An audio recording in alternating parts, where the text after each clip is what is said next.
शरचंद दास president Odisha सेवारत कर्मचारी और शिक्षक विकास मंच। नहीं मुख्यतः साधारण संपादक जहाँ कहले जे आम भैलिडेसन एक्ट जो हो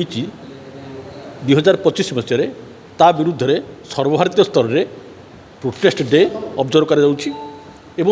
प्रोटेस्ट डे को आज आम एठी आम संगठन तरफ ऑब्जर्व करूँ से प्रधानमंत्री उद्देश्य जो मेमोरेंडम प्रस्तुत होती डीएम के माध्यम आम प्रेरण करूँ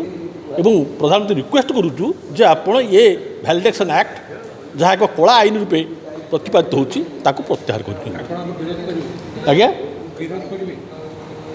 आम भैलिडेसन एक्ट को आज प्रोटेस्ट करुचु जे यह